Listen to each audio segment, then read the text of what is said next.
I knew that, with my newfound platform after last season, I wanted to do something positive this summer. I was going to be completely focused on football, but there's only a certain amount of hours in a day that you can, work out. So I knew I was going to have some extra time, and I wanted to do something I'm really passionate about. And as the Cal fans found out last season, I love to read, and so did some research into summer learning loss and the detrimental effects that happens to kids when they don't pick up books over the summer. And so pitched the idea to Cal Athletic Department, they got on board, and we're here today with the Summer Reading Challenge.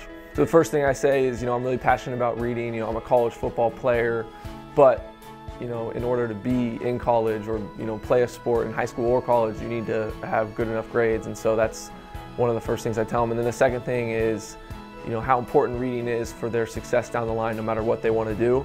And then I kind of draw this analogy. I say, there's like this reading muscle in your brain, and when you don't work out or you don't practice, your muscles get weaker. They're not as strong. So there's a similar thing that happens with your brain as far as reading goes. And so I say, over the summertime, you don't want that reading muscle to get weaker. You want it to get stronger. And so I kind of try to draw that analogy and encourage them to read over the summertime. I mean, there's never enough one-on-one time with the kids, so generally I speak for just a few minutes and then I open it up for questions.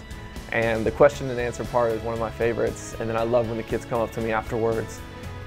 And so, that's probably one of the most satisfying things about this challenge, is going around to these schools, speaking to kids, some of them coming up to me afterwards saying, I love to read, these are my favorite books. And so it's always fun to get a good reaction like that. Something that I've liked about this challenge is that some underperforming kids in the schools is they hear the same thing from the teachers and the parents a lot. And so I'm a different voice. I'm a Division I football player, and I'm coming in with this message about how reading is cool and education is cool. And so the people that I'm really trying to get to are the kids that are maybe struggling or don't think reading is as fun as I think it is, or they're better performing classmates. So that's one of the things I'm trying to do with the challenge is say, hey, I'm a college football player, but reading is cool, education is fun, and try to reach the kids that have struggled in the past. A lot of kids don't have an influence, someone they can look up to that loves to read, but I had that growing up. I have 3 older siblings and 2 parents that they love to read, they love to learn, and so I learned, at a young age, I saw them reading, and I couldn't wait till I could read chapter books. And so that's, I think, kind of the genesis of my love for reading. There's a lot of good research on childhood education, especially for elementary school kids, and how much they read.